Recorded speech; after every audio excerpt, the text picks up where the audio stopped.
We are the one who are supporting the core banking system, Yeah. and core banking system is always running 24/7. It is running no matter what happening. Even though I'm sitting here, so many operations are happening in the background, so many things, payments, exchange rate. So if there are trouble or a delay or some emergency situation, then I have to be immediately on my laptop and try to resolve that. Specialist of that system, there are only two in Russia. Oh, wow. Are they Russian? One is Russian, another one is me. Oh, wow. Now I can see the ties between India and Russia are going really high. In India, if you go to any village and you ask about Russia, they will think only one thing, that the best friend. Oh, wow. Yes. Russia is the only country which is saying that we are the one who are taking care of Mother Russia, and we are enough to take care of Mother Russia. Because it's our mom and we know how to take care of that. Behave like Russian means family values, open-heartedness, punctuality, and go with the process. Trust the process. Yeah. The outcome is not in our control. There is the Sanskrit thing of Bhagavad Gita, like karmanyavadhikaraste ma phaleshu kadachana. That means do your work and forget about it.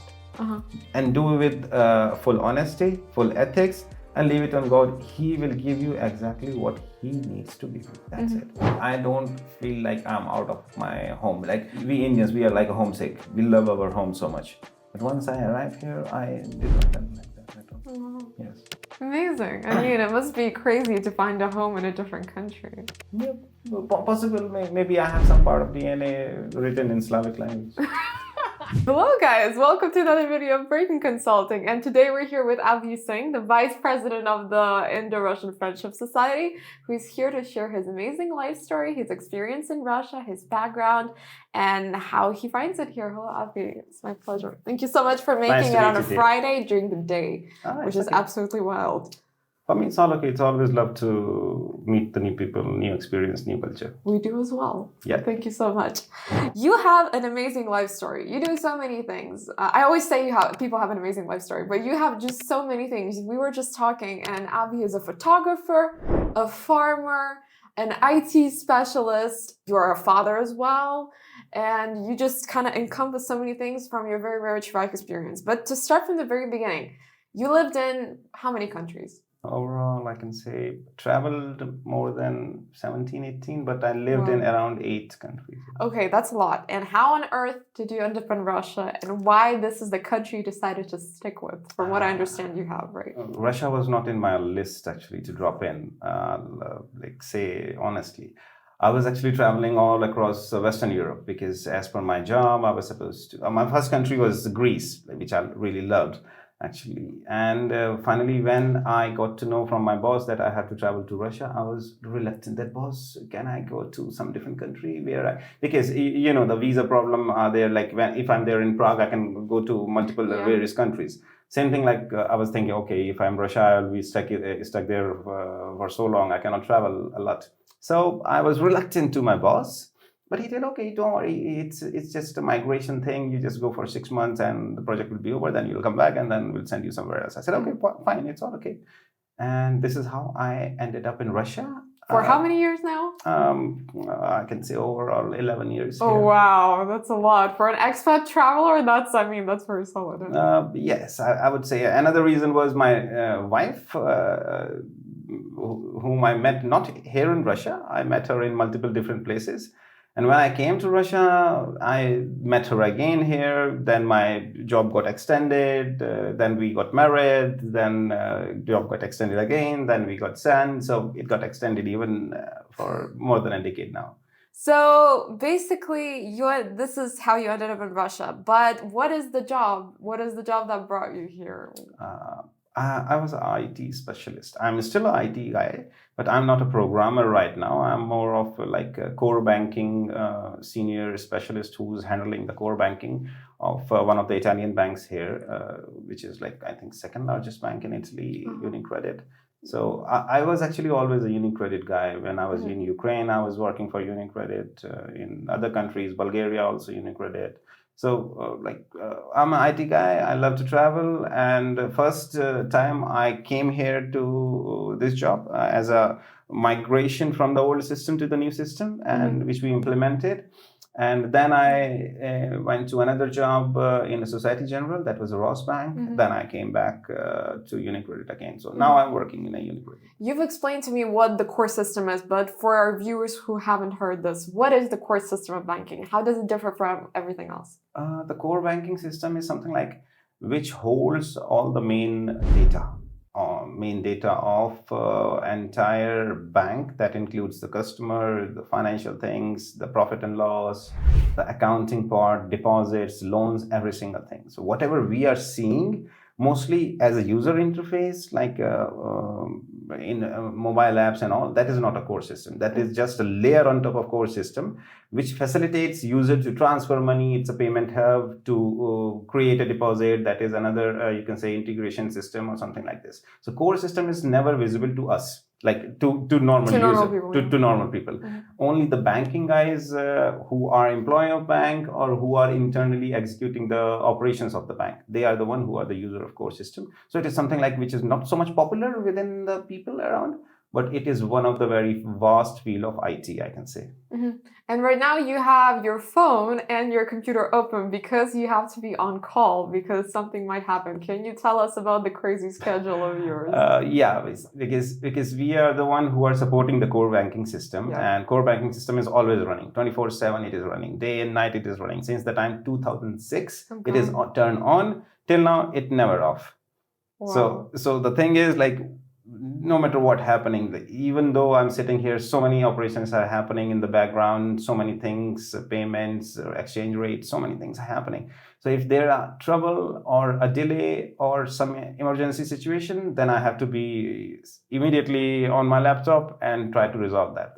That's my thing. And I have to monitor also, like, if anything goes wrong or everything is happening right.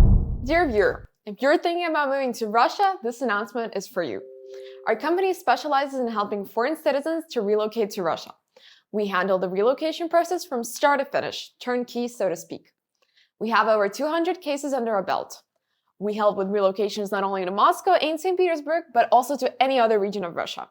Please note that all our consultations are completely free. Join our migration Telegram channel, where you'll not only find answers to many of your questions, but also find like-minded people. The link is in the description. How big is your team? The core banking system, which my bank has, that specialist of that system, there are only 2 in Russia. Oh, wow. Are they Russian?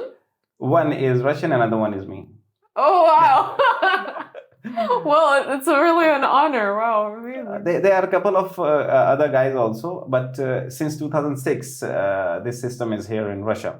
Multiple other banks also had this system, and it is one of the world's most expensive system, I would say. For UniCredit Bank. Yeah, so, it's for UniCredit. But the system is from the company known as Oracle. It's an American company, and their system is the most expensive system in the world.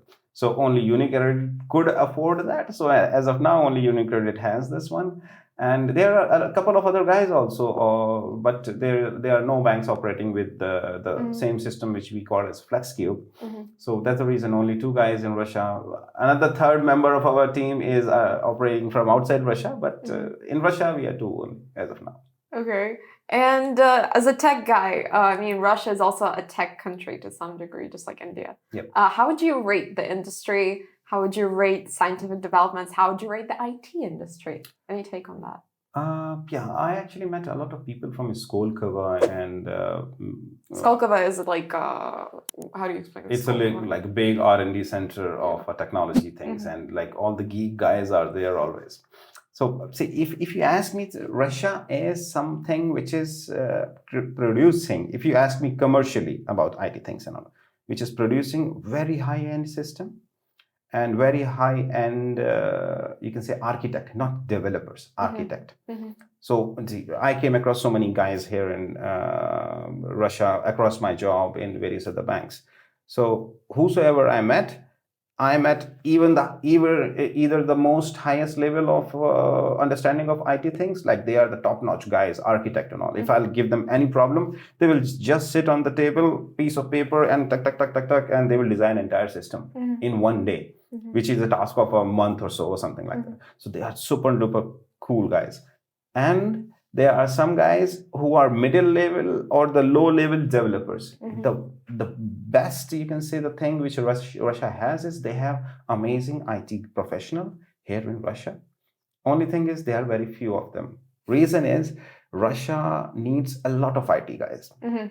because I saw a lot of architects, but architects are the one who are supposed to give the design, Mhm. the system design, how the system should operate so that it will not create problem in the future. Mhm. They are the coder also, but they have to write down 200,000 or 400,000 or maybe a million, 1 million pieces of code to get the system ready, Mhm. which they alone cannot do. For that, you need a middle level developers. So India has a lot of middle level developers, a hell lot of them, and architects as well. But Russia has top cream layer is amazing, and middle level developers we are really lacking. Why? Because as of now you can see that there are a lot of Western companies which has to pull out from the Russian market. So Russia needs a lot of things to develop by themselves. It is called as in-house development. So they don't have that much capacity to think of in-house developing means any software or system. So amazing in tech, amazing not only in IT tech, in any tech, like even the, you can say, rocket science or space or aeronautics. These all are also tech, and they need a lot of IT things in background. A lot of Russians are there, and they are, like, you can say, one of the best in the world. And the place where I am from in India, we have in our town we have the factory of BrahMos. You know that No, I the don't. world's No. best supersonic missile. No, I don't. BrahMos Unfortunately. means Brahmaputra, that river in India. Mos is Moscow River in Russia, and together is BrahMos. Oh So my it is God. the fastest cruise missile ever in the world, made Wow. by India and Russia collaboration. Wow. And our city has the factory of that, which is in India. And a lot of Russian techies are always traveling to. It is not like Delhi. It is the capital of one of the states in India, like Uttar Pradesh, Lucknow. There are a lot of techies from Russia traveling to these factories, to the factories of a couple of other places even. So in nuclear technology, in space science, everywhere, Russia is the best. Only thing what Russia is lacking, the numbers. So maybe there was this NLP going on with Russians coming to where you're from, and you kind of had it in the back of your head that, oh my God, maybe it must be creeping in. Yeah. Just a thought. About the Indo-Russian Friendship Society and Indo-Russian collaboration. Have you seen any developments in Indo-Russian collaboration, let's say in the last 5 years, changing from what was happening like maybe 7-10 years ago? Is there any dynamic, and what's the dynamic like, if there is any? Okay. So regarding the Indo-Russian ties, if I'll see the timeline of these ties, like 10 years back, they were somewhere here, I would say. 5 years back, they were here. Right now, they're here. Okay. But in the Soviet Union time, it was here. Ah, okay. Yeah. So it's that big of a difference. Yeah, Wow. we still have to reach that place, because in the time of Soviet Union, when India was dealing together with Soviet Union, and at that point of time, there was not only, you can say, commercial ties. There was commercial ties. There was economical ties. There were defense ties, and there were cultural ties. Cultural bonding was so, you can say, good at that point of time, which India still has to reach with Russia, and Russia still has to reach with India, because those were the days when I still remember, means when India was not able to like afford printing a very nice magazine or all that time of those days, 1980s or 90s. There was Russian magazine which were coming to India, translated into Indian language, and people even in the villages were reading that. Oh, wow. So the reach of Russian literature or the culture was till the village in India. And the reach of India was using the similar thing with the help of their movies. Like it's still, yes, yeah, it's like still, Zita and Gita. yeah, even I know these. Yeah, even I go everywhere. Everyone is talking about Sita and Gita, and you know that I heard about this movie the first time when I came to Russia. Really?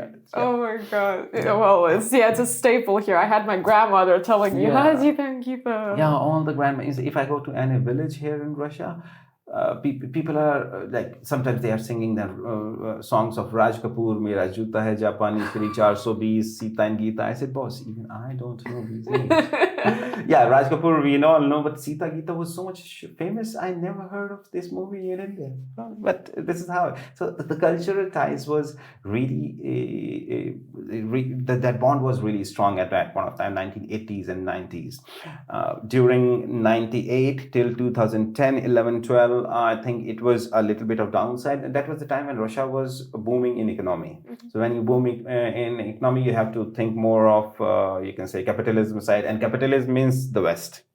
So Russia was so much engaged with the West. India was also engaged with the West. So the things were going this way. Plus, Russia just now came out from that separation of entire Soviet Union. They have to like breathe and all.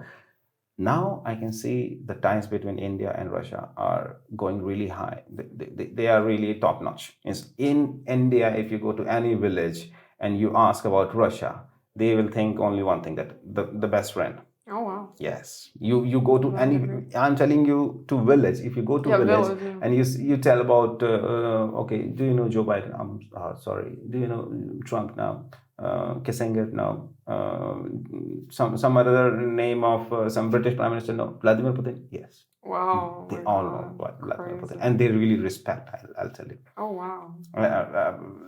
I don't know, because of so many reasons they respect him, because he's like a straightforward guy.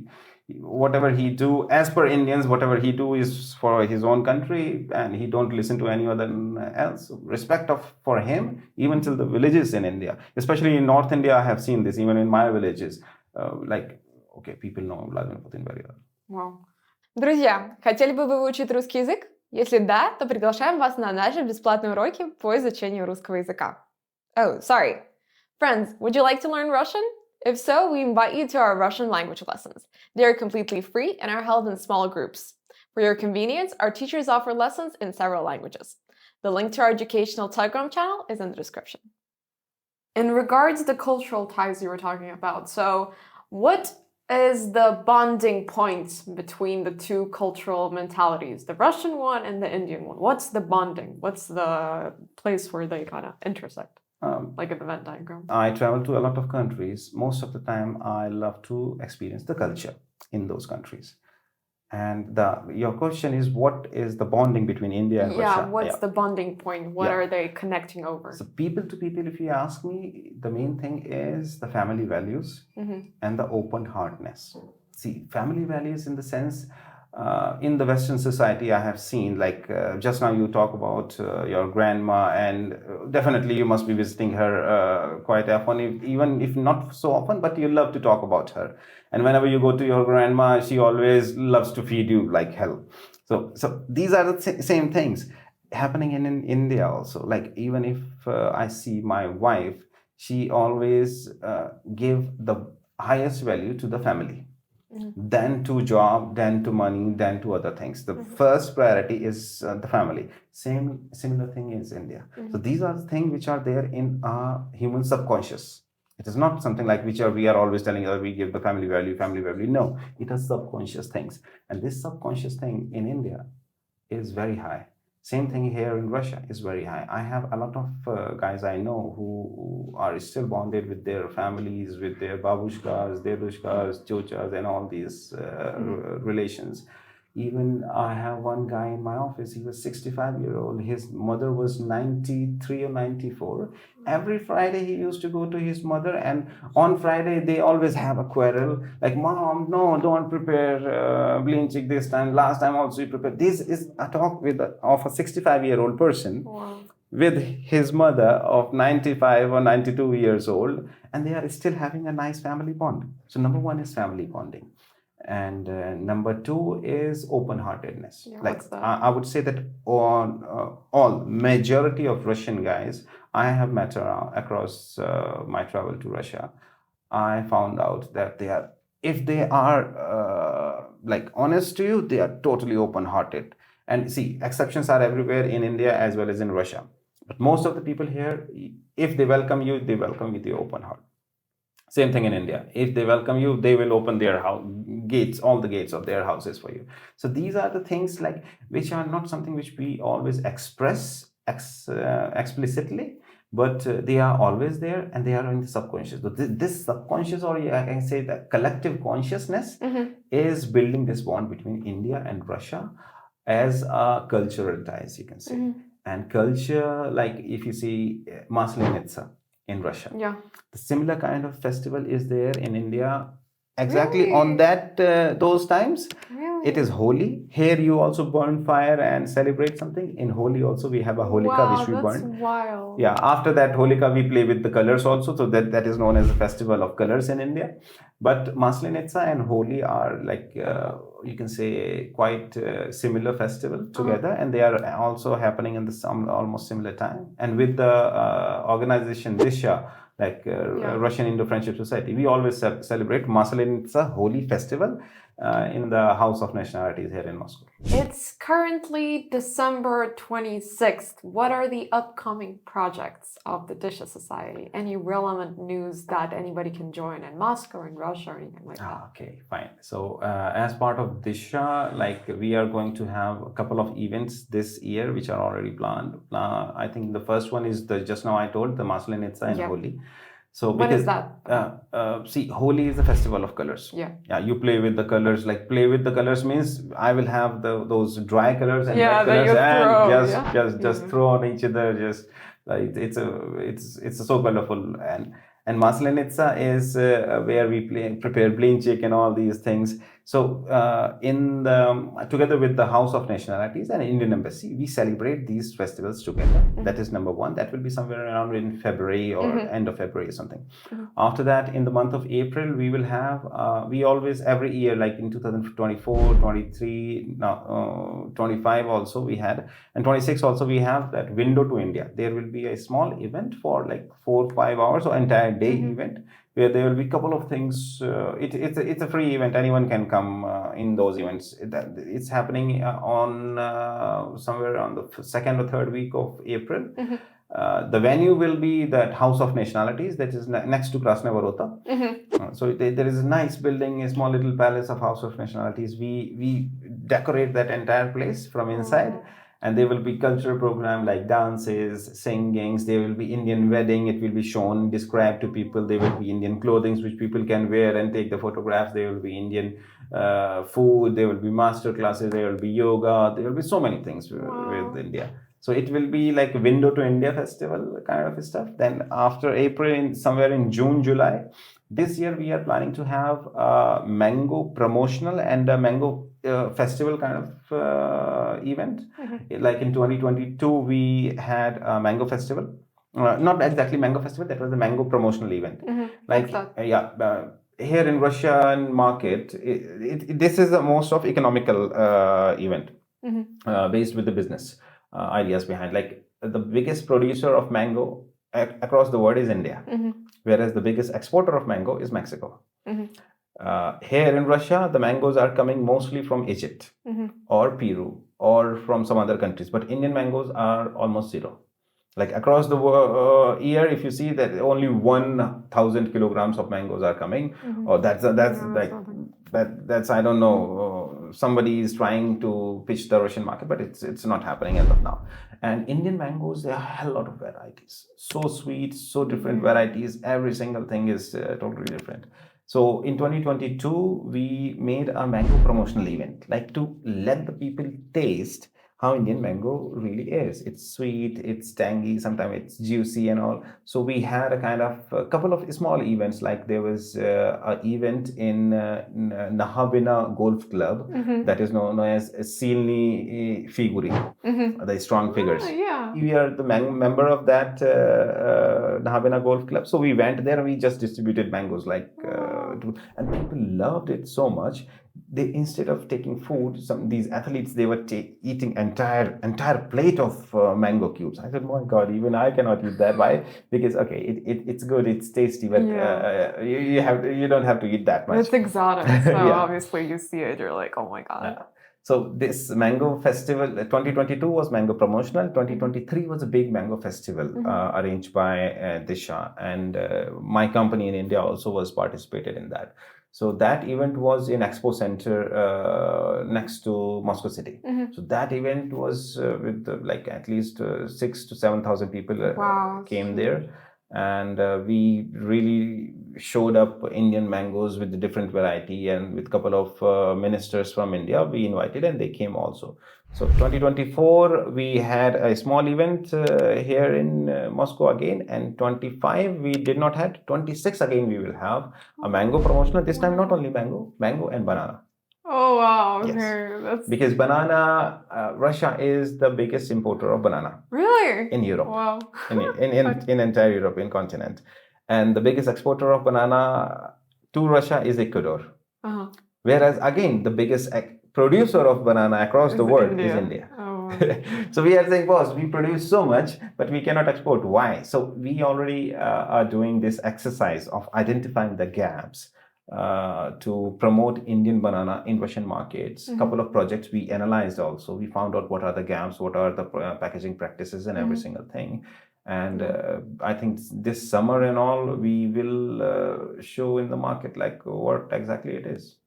Amazing. I mean, thank you so much. I hope any of our viewers will be able to join. I hope we will be able to join as a company in this wonderful Definitely, event. I will invite you actually. Thank you. It would be amazing. And do you guys have like a Telegram channel, or do you have any social media to follow up on? Yes, we have a Telegram channel. We'll which post is- everything in the description. Yeah. I will give you the QR code of that Telegram channel, which tells, first of all, we have a news portal channel, like whatever is happening between India and Russia, in India or in Russia. We are always having, our team is there, so they are monitoring all the news. And before anyone can see that in any news channel, our Telegram channel will have that. Okay. So there is a channel which is telling about all these news things. Plus, we are like posting our upcoming event schedule and every single thing also. So people who are interested, definitely they can join. Amazing. Thank you. And thank you again for sharing. My pleasure. In regards to living in Russia, what was an element of Russian culture that surprised you, that you really didn't expect, that kind of threw you? Yeah, we were surprised. Actually, when I arrived to Russia first time, I don't know, nothing surprised me. Reason is, I'll tell you, maybe I was in past life, I was living here or something. I believe in past life actually. Before Russia, I lived in so many other countries. So whenever I entered that, like first time when I entered the Athens, Greece, what surprised me is how people talk in a different language. Even though as an Indian, it's not surprising for me, because in India we have so many languages. Yes, so many languages. And if you go from North India to South India, the first time when I visited in 2005, when I woke up in the train, I literally felt like I'm in a different country. Wow. People wear different clothes, they look different, they eat different. Only the currency notes were same, rest everything was different. So whenever I was traveling in various other countries, I was feeling every single thing was same, but some differences were there. Whereas in Russia, when I arrived first of all, as I told you, it was not my plan. I was sent. I was sent, yeah. Because we Indian, we believe in God, karma, and all these things. Like, okay, we are just a puppet, and somebody else is controlling. Our thing is to do our job, and that's it. The outcome is not in our control. So there is the Sanskrit thing of Bhagavad Gita, like karmanyavadhikaraste ma phaleshu kadachana. That means do your work and forget about it, and do with full honesty, full ethics, and leave it on God. He will give you exactly what He needs to give you. That's it. Doesn't matter how much more effort you will put, you will get what you are supposed to get. Now, your question is, what surprised me? What really surprised me when I arrived in Russia is these guys, they accepted me not like a poor country guy. I'll tell you, honestly, whichever country I visited before Russia, except some post-USSR countries like Ukraine, I was, until I am coming out of a 5-star hotel and coming to my office in a Mercedes-Benz, I was always getting respect. But when I'm alone, I look like an Indian, maybe a Pakistani, maybe a Bangladeshi. So I can sense that feeling that okay, people are treating you like a poor country guy. You enter to a shop, you will have that feeling. It is again, I'm telling you, it is like energy exchange. When I'm sitting in front of you, you cannot express it, but you can feel my energy, what I'm thinking about you. This is something which I felt because I am, you can say, energy seeker or something like I believe in this kind of things like law of attraction, energy things, and NLP and all these things. I always felt like this when I was there in Paris. Most of the people are really amazing, great, but you have that feeling that you are treated like a third world country guy. Whereas in Russia, what really amazed me is I'm going to any shop, they treat me like Russians only. If I go to any village, they treat me like Raj Kapoor. That's true. Or maybe they think that I can dance like a Mithun Chakrabarti. They are saying, okay, can you dance like Mithun Chakrabarti? I said, I'm sorry, I know, I don't know. They think, okay, I think that all Indians can dance. I said, no, it's not like that.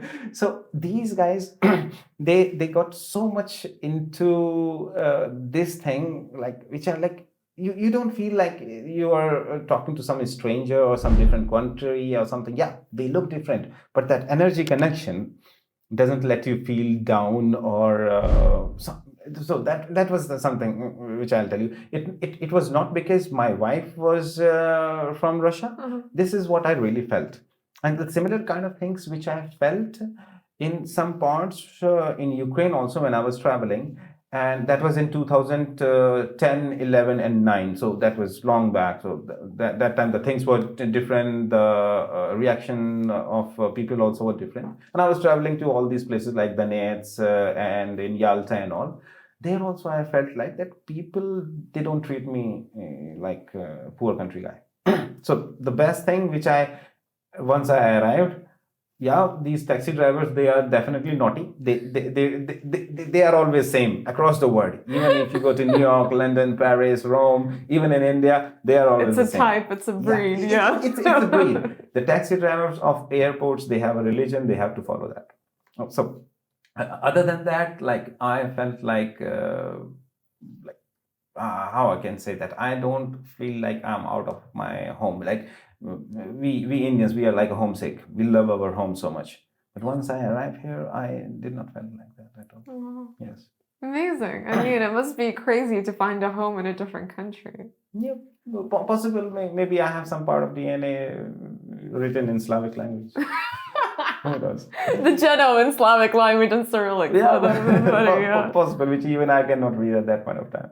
Or maybe my grandfather did not read that. And your grandfather was a doctor, and you were supposed to be a doctor. Is that right? I wanted to be a doctor. You wanted to be a doctor. Not because I wanted to be a doctor, because I want to be a doctor, because I wanted to travel like him. He was traveling more than 26 countries. That was in 1940s or 50s. So that point of time when there was People didn't travel. Yeah. Traveling and aeroplanes and all these things were just like a dream. And he was having all these dreams come true. So he was traveling a lot. So I wanted to be a traveler. I came to know later that I'm not that genius like my grandfather. He was one of the youngest doctor in India at that point of time. I was not supposed to be that. So I said, okay, fine. I don't want to be a doctor. I want to be maybe an IT specialist where I can travel and my company will pay. Yeah, you travel and get your salary. That's amazing. Yeah, you do both. You get the best of both worlds. Yeah, correct. Yeah. In regards, you have been traveling so much. Regarding immigration policy, there's a lot of bureaucracy in Russia. We all know that. Regarding bureaucracy, how does Russian bureaucracy of immigrating into Russia compare to immigrating into another country that you have had experience immigrating into? If you ask me about immigration thing, you can say break into two parts. Number one is when you apply to go to a country and how easy to get there. Number one, it's not that easy, to be frank, to come into Russia and start working and do the things. There are a lot of paperwork. There are so many strict rules and all. Whereas to get a work permit for a country like Western Europe or something, for a techie guy like me, it is easy. First part. Second part is once you arrive here, then how easy it is. Only thing which is different than other country is this, you can say this registration. Registration, yeah. So, now it became even more tougher. Yeah. government really worked very well in the middle time, that was like in 2019 till 2022 or 23, because the Goslogi thing was there. You can register yourself online. So these things, because I am a guy who is having this HQS A highly visa. qualified specialist. Correct. Yeah. Sorry. So for these guys, okay, for 90 days you are free for registration, but still I have to register myself, and I'm always a legal resident of Russia with all the papers ready. But nowadays I have to face a lot of trouble for address registration, even though my wife owns a house in Moscow, and she wants to register myself in there. Even for that, the bureaucratic process became a little bit, I can say, overloaded. You know the reason why, because there were so many incidents of post-USSR, like CIS countries, and those guys. A lot of guys are there in MVD office. They don't have time. So yeah, human resource shortage in MVD, I would say. They have to recruit a lot of people to handle these things, and they are trying to do their job, but suddenly the workload, what they experience right now, got blasted. So that's the reason the efficiency of their, you can say, operations or handling the people is not that good as of now. I believe definitely Russia will do something in this area. Definitely, Russia don't want a lot of foreigners to come here in Russia. Russia never wanted, actually.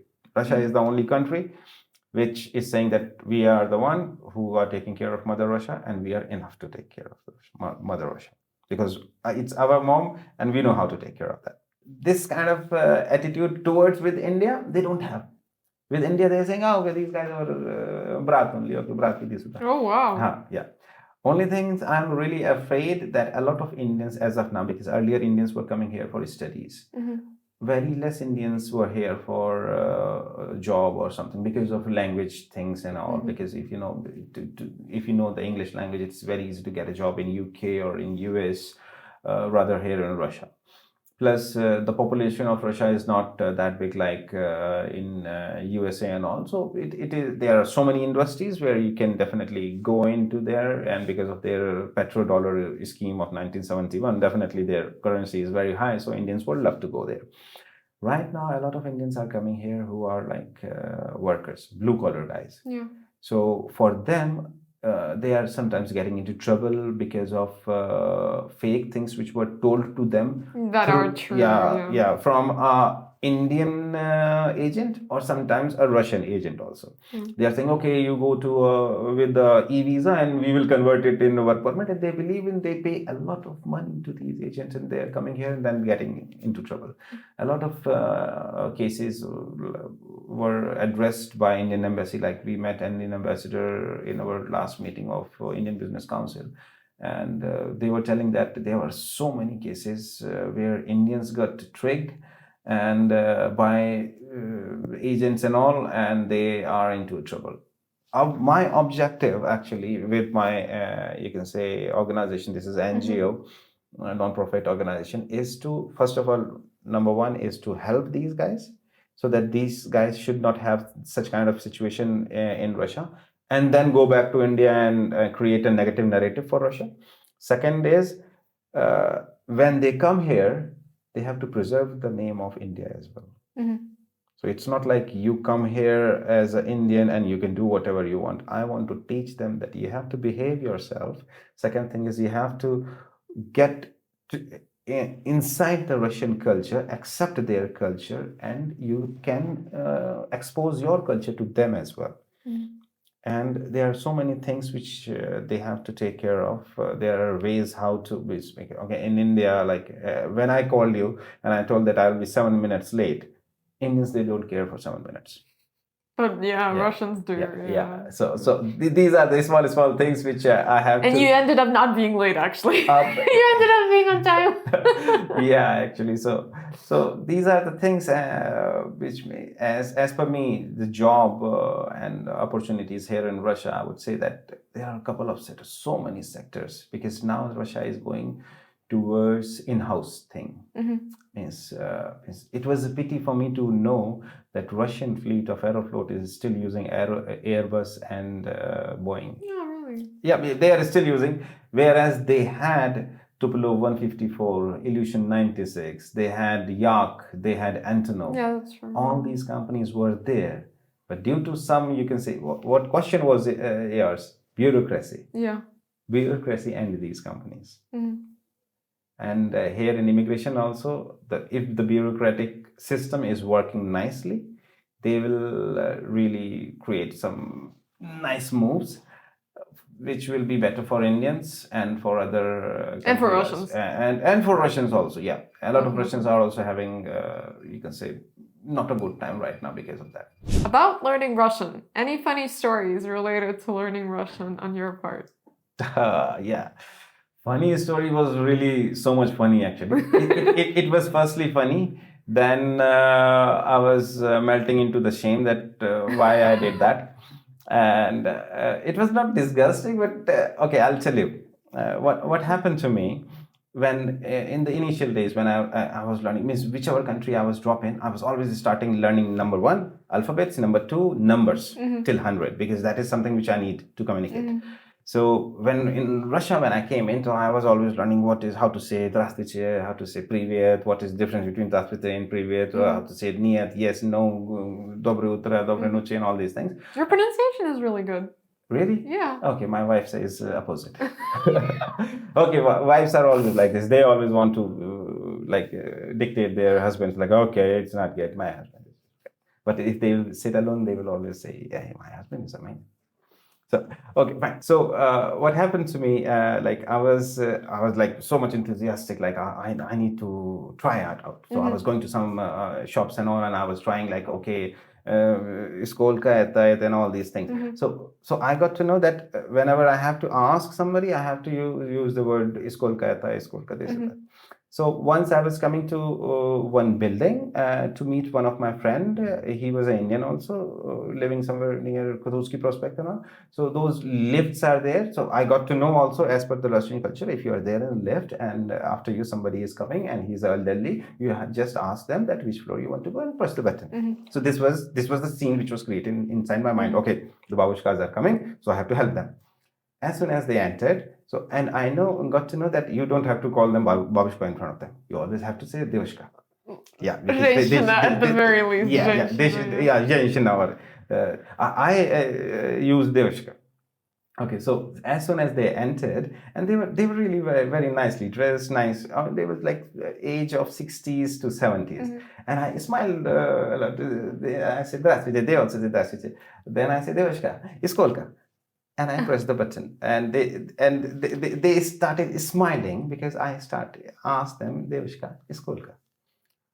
Then they smiled and they told, "Это не iskolka, это какой? Какой этаж?" I said, "Okay, какой этаж?" They said, "9 этаж." I pressed the 9 and then I went. When I came to my office, and they were laughing entire time, like they were talking something which I did not understand because I was not good in Russian that time. And they were laughing like hell, like oh my God, they were two elderly ladies. They were laughing like. I said, "What's what I said?" I just said maybe it was a different way of asking. Maybe they corrected me. That's okay, but there is nothing to laugh. Then I came to my office next day, and I asked my friend Alexander. I said, "Alexander, this thing. What is Skolka means? Skolka means how much?" Then I tried to relate that thing. I said, "Oh my God, now I got to understand." And then I told him the full story that in the lift, I met two babushkas and I asked them, that guy was such a guy who told this story to entire my office, and everyone was making fun of me, and I was like melting with the shame. Okay, and even the ladies were coming to me, and you asked them how much? I said, "No, I was supposed to ask which floor." So this Kolka and Kakoi, I did not know. I know that if you. It's a difficult one though. Kakoi, it wouldn't kind of initially come to your mind. Because for me, if you ask something, then it is Skolka. I got mismatched with, and I did not. That was the first time when I got to know that Kakoi Etash. So since then, that word is stick as a stamp in my brain. If I sleep with Kakoi Etash. Did you like Kutuzovsky Prospect? I like it, but you know the reason why? No. because since 2015, 16, 17, these 3 years I lived there in Kutuski Prospect. It is always a lot of sound. Sometimes cars like Ferrari, it's very busy. Lamborghinis are going, bikers are going in the midnight. Sometimes midnight, 4 o'clock, or morning 3 o'clock. It will be so pin drop silence. Wow, I And didn't you know know the that reason? happens in Kutuzuski. Yeah, it happens. You know the reason why? No. Then you will hear the sound. It is Mr. V. Putin is passing through. That is and I love to see his convoy. Like whenever, even in midnight, like Kuzuki Prospect, so much sound. It's so much silent. I will wake up and I'll go to my window and I'll feel like, oh, here is Mr. President. I didn't know it passes through there. Wow. I will show you the video of so many videos I took of Mr. Putin passing. And sometimes 2 o'clock he will go towards Kremlin. I said 2 o'clock he's going towards Kremlin. What? And then and 2:30 again one more convoy. I said which was the real? Which was the real Putin? Yeah, I don't know. Yeah, so that's the thing which I love about Kutuski process. Second thing is that now Brezhnev, where that hotel Radisson is there. Yeah. So where Radisson cruise and also walking towards that place is really nice. So I lived in various places in Moscow also. The first time I came to Moscow, I lived in Mayakovskaya 1 year or something. Then Kutuzki. Central, and then then towards west. south. Then Kutuzki, Kievsky, then Kolomenskaya. Then Kolomensk is beautiful. Yeah, it's amazing. Yeah. My office, Technopark, was near to Kolomenskaya. So I used to live there. Then to Lipive Park, that was Kommunarka, and now to Kommunarka. Why did you choose Kommunarka out of all of them? Actually, the first time I heard about Kommunarka, I was afraid to go to Kommunarka. Reason is, at the time of COVID, the biggest hospital of COVID was Kommunarka. Everywhere I was hearing, I said, Kommunarka hospital. I said, boss, this is a hospital place. Maybe there will be a lot of hospitals out there. My God, I don't want to live there.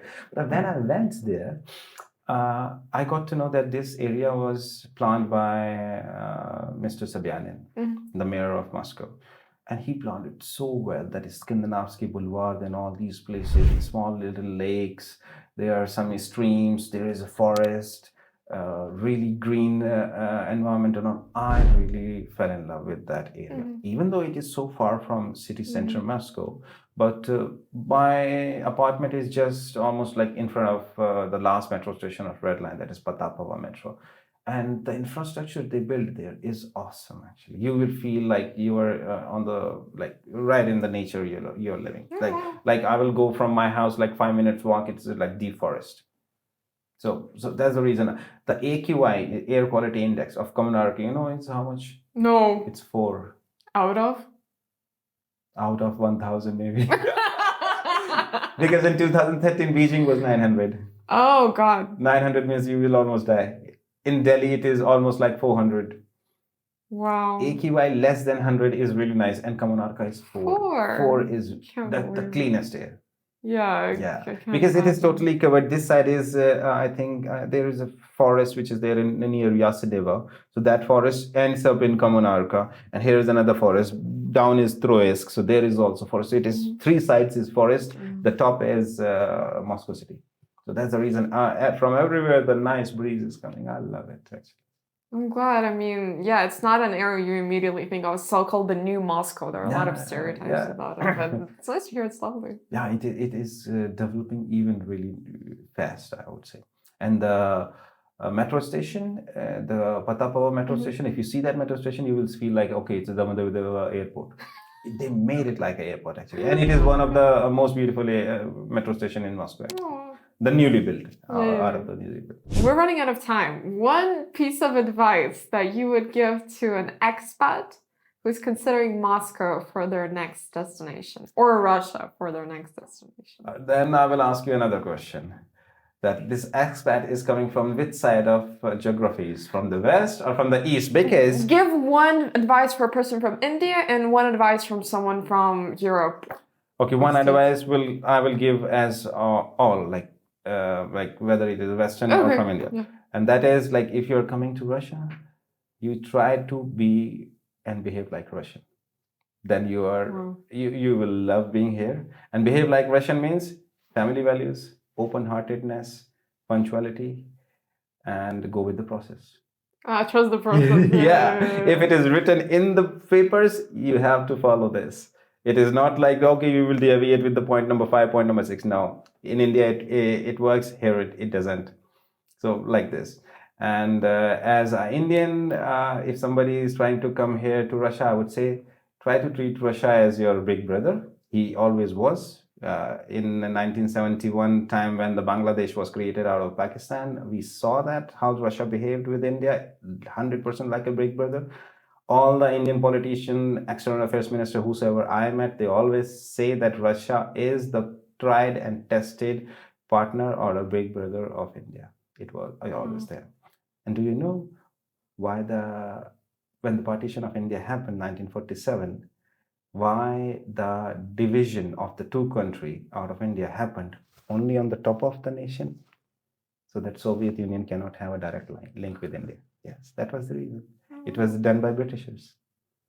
Because Soviet Union was till where? Till Kyrgyzstan. Yeah. Kyrgyzstan was sharing its border with Kashmir and Pakistan and Afghanistan. If Russia could have accessed the warm water, which is like an Indian Ocean, through India, it would be a trouble for Britain. So that's the reason they created all these nations, and then they let India fight with them, so that endless wars will happen and Russia will never reach India. That's another interview. Yeah, that's a geopolitical thing, actually. Thank you guys for watching. Thank you, Abhi, for being here, and look forward for more new videos. We do free Russian lessons. We have more amazing projects in mind. Keep tuned to our German and French channels. And thank you again. Have a great day. Pleasure is all mine. Bye. My pleasure. Thank you for watching our videos to the end. If you already live in Russia or are just starting out and would like to share your experience relocating to Russia with others, please contact us. We'd be happy to feature your story on our channel or in our partnership projects with Russia Today. You'll find our contact information in the description. See you again soon.